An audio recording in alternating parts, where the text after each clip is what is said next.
Capítulo 10. Anotações eficientes.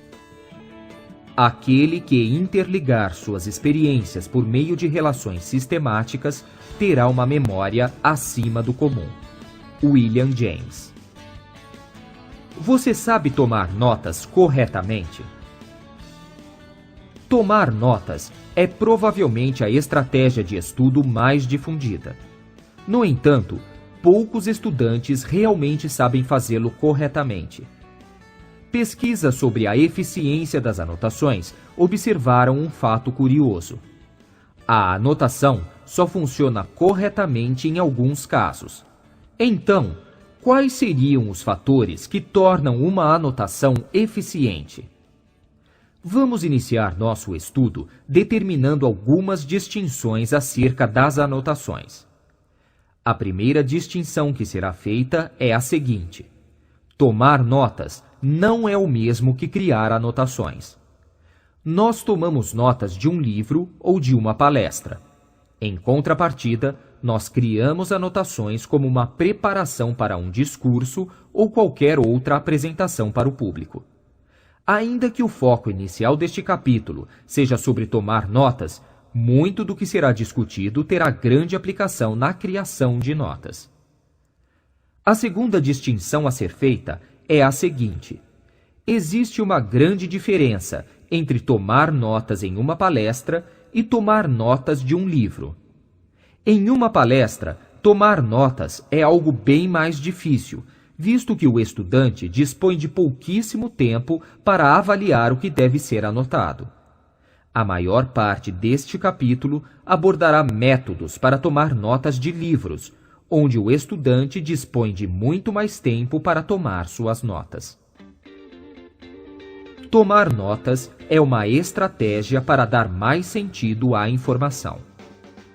A maioria das pessoas acha que as anotações devem ser registros fidedignos das informações que desejamos nos lembrar. Ainda que isso realmente seja importante, pesquisas indicam que a principal função das anotações é no efeito que elas têm na maneira como o cérebro codifica a informação. Desse modo, o ato de anotar é muito mais importante do que o resultado obtido. Assim, as anotações são eficazes quando o estudante parafraseia, organiza e registra a informação com suas próprias palavras. As anotações ipsis literis, em que você copia a informação palavra por palavra, não têm muita importância, a não ser que você as utilize apenas como base para posteriormente reescrevê-las à sua maneira. Existem diversos fatores que determinam se uma anotação é ou não eficiente. A densidade, complexidade do material a ser estudado, o estilo da anotação, anotações elaboradas com as próprias palavras do estudante tendem a ser mais eficientes, a organização das anotações, o conhecimento prévio sobre o assunto, a habilidade do estudante de julgar os tópicos mais relevantes para a anotação. No caso de anotações durante uma palestra, podemos adicionar mais alguns fatores determinantes: a velocidade com que a informação é apresentada, a organização do palestrante ao desenvolver suas ideias, os recursos visuais utilizados pelo palestrante. Insta a salientar que todos esses fatores interagem entre si. Desse modo, é óbvio que a complexidade do material depende do conhecimento prévio sobre o assunto, da maneira como ele está organizado, e assim por diante. Todos esses fatores também dependem da habilidade do estudante em escolher qual a estratégia de anotação mais adequada para cada situação. Este capítulo não discutirá sobre as diferenças individuais. É claro que cada indivíduo possui habilidades únicas no que tange ao aprendizado. No entanto, anotações eficazes serão eficazes independente da maneira como você prefere aprender. Desse modo, é um erro ignorar os métodos eficazes de anotação e persistir com os métodos com os quais você está acostumado. Aliás, pesquisas mostram que os métodos mais eficazes de anotação são geralmente aqueles que mais causam desconforto no início do treinamento. Como resumir? Inicialmente, é importante distinguirmos entre resumos que você cria e resumos que são fornecidos a você. Grande parte dos livros didáticos contém resumos ao final de cada capítulo. A importância desses resumos encontra-se não apenas no fato de esses textos resumirem o conteúdo anterior, mas também pelo fato de esses resumos serem uma excelente matéria-prima para a confecção de seus próprios resumos. Assim, vamos falar um pouco sobre esses resumos que são oferecidos a você, seja em livros didáticos ou até mesmo por seu professor. Existem diversos tipos de resumos. O mais simples é o resumo por tópicos, em que encontramos diversos tópicos compostos por frases que sintetizam os pontos principais do texto. Apesar de conter os pontos mais importantes do texto, esse tipo de resumo não acrescenta qualquer informação nova ao texto a que ele se refere. Utilizando bem os resumos fornecidos a você. Você pode utilizar o resumo do seu livro ou até mesmo de seu colega para substituir suas próprias anotações. No entanto, essa atitude é questionável por dois motivos bem simples. O primeiro é o fato de que a criação de notas é baseada principalmente em contar o texto com nossas próprias palavras, criando novos códigos de memória baseados em nossa experiência pessoal. Desse modo, substituir as suas próprias anotações pelas do colega não é algo que faz muito sentido. O segundo motivo é bem simples. Os objetivos do autor do resumo não são, necessariamente, os mesmos que os seus. Como garantir que um resumo comprado em uma papelaria contenha exatamente os mesmos tópicos que você deseja aprender?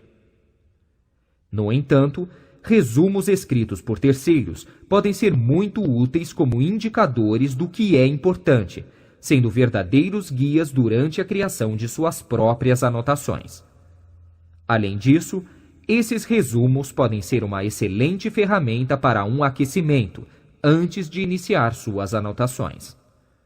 Bom, sabendo disso, o primeiro passo para tomar notas não é ler o texto, mas se preparar para lê-lo. É importante que sua mente faça um aquecimento prévio, adequando-se ao contexto a ser estudado. Se o autor do resumo já preparou o terreno para você, a compreensão do texto fica muito mais fácil, dando tempo para sua mente definir quais serão as informações mais relevantes no texto a ser lido posteriormente. Além disso, a leitura prévia de resumos também cria uma maior familiaridade com os diversos termos técnicos e conceitos que serão encontrados no texto. Criando seus próprios resumos. Apesar de os resumos serem uma estratégia efetiva de aprendizado, estima-se que metade dos estudantes não saiba criá-los adequadamente. A maioria dos estudantes conhece apenas uma estratégia para a criação de resumos: copiar e apagar. Ao utilizarem essa técnica, os alunos copiam todas as frases que consideram importantes, descartando todo o resto. Essa estratégia, apesar de ser bem simples, ignora o fato de que as ideias principais do texto não se encontram isoladas em algumas frases do texto. Na verdade, a ideia principal está contida em um parágrafo inteiro e não em apenas uma frase. Desse modo, o seu principal objetivo durante a criação de um resumo é extrair todas as ideias importantes do texto, criando novas frases, de preferência curtas, que contenham todas essas ideias. Em outras palavras, seu objetivo é extrair a essência de cada parágrafo e descrevê-la com suas próprias palavras. De maneira geral, um bom resumo é pequeno, contém apenas as informações principais, é escrito com suas próprias palavras. Um pesquisador identificou as 5 regras básicas para a criação de anotações. São elas: 1. Descarte informações triviais. 2. Descarte informações redundantes. 3. Substitua as listas de itens por algum termo que seja relacionado a todos os itens. 4. Selecione uma frase que descreva a ideia principal do parágrafo. 5. Crie uma frase que descreva a ideia principal do parágrafo, caso não encontre alguma frase que já faça isso. O pesquisador descobriu que até mesmo alunos da 5ª série primária eram capazes de excluir detalhes triviais ou redundantes. Obviamente, essa é a parte mais fácil. No entanto, até mesmo os universitários encontraram dificuldades em criar frases capazes de descrever sucintamente a ideia principal do texto. Desse modo, a etapa mais difícil na criação de um resumo é construir frases que resumam os tópicos mais importantes. Essa dificuldade é devido a um hábito que os alunos têm de resumir enquanto fazem a primeira leitura do texto, identificando as frases importantes e ignorando os trechos menos importantes. No entanto, o autor pode fazer comentários no último parágrafo a respeito dos primeiros, mudando drasticamente suas concepções iniciais sobre o que seria importante ou descartável nas primeiras linhas do texto. Assim, de nada adianta ir resumindo ao longo da leitura, sem ter lido tudo antes. Resumo passo a passo. Conforme foi dito anteriormente, antes de começar a anotar, antes até mesmo de ler o texto, você precisa de um aquecimento mental. Esse aquecimento pode ser alcançado analisando os títulos, resumos ou até mesmo as questões propostas ao final do capítulo. Caso você não encontre qualquer uma dessas ferramentas de aquecimento, você pode realizar o que costumamos chamar de skimming. Skimming é um processo rápido de leitura que envolve uma busca visual por frases ou palavras que forneçam dicas para a compreensão. A simples identificação de certas palavras ou frases pode dar à sua mente o aquecimento que ela necessita antes de embarcar no processo de leitura. Depois dessa etapa de leitura rápida, em que você já se contextualizou sobre os assuntos que serão abordados no texto, tente responder as seguintes perguntas. O que quero aprender com a leitura desse texto? Quais tópicos serão debatidos? Ao tentar responder essas perguntas, você já está preparado para fazer a leitura do texto propriamente dita, com atenção e dedicação. Após esta leitura cuidadosa, aí sim você está pronto para iniciar seu resumo. Vou repetir mais uma vez. Nunca inicie um resumo sem ter lido o texto todo.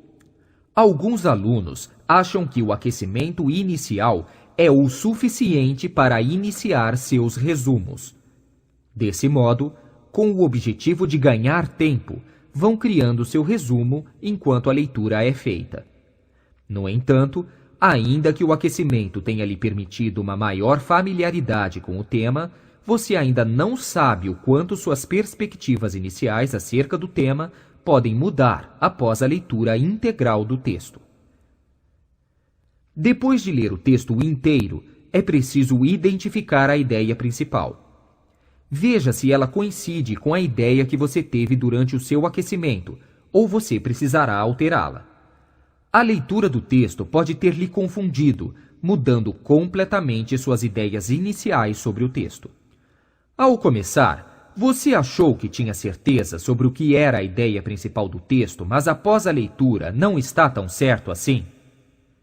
Então, se você tiver dúvidas sobre a ideia principal dele, faça uma busca pela repetição de ideias ao longo do texto. É provável que as ideias com maior frequência de repetição sejam as mais importantes. Também é importante que você procure criar generalizações e hierarquizar informações. Se existirem listas de propriedades ou ideias, procure categorizá-las. Às vezes, a ideia principal está dispersa nos detalhes. A categorização pode ajudá-lo na identificação daquilo que é mais importante. Depois de identificar a ideia principal do texto, você precisa localizar as ideias que dão suporte a essa principal. Identifique essas ideias, agrupando parágrafos e criando títulos que descrevam cada uma delas. Observe que, quando digo para identificar ideias principais, não estou querendo dizer que elas estarão bem definidas no texto, apenas esperando sua identificação. Provavelmente, você terá de construí-las a partir de tudo aquilo que você leu em cada parágrafo. Ainda que algumas ideias estejam bem claras em algumas frases, procure reescrevê-las com suas próprias palavras. Essa é a única maneira de garantir que você realmente está entendendo o texto. Resumir de maneira eficiente requer que você enxergue além das palavras do autor, sendo capaz de entender o texto em mais termos abstratos do que aqueles em que o texto está escrito. Isso acontece naturalmente quando você reescreve as ideias do autor com suas próprias palavras. E olha que curioso! É muito mais provável encontrar dificuldade em escrever o resumo se você se mantiver totalmente preso ao texto e à sua estrutura. Por isso, concentre-se apenas nas ideias do autor, e não na estrutura do texto, e deixe fluir suas ideias e seu resumo.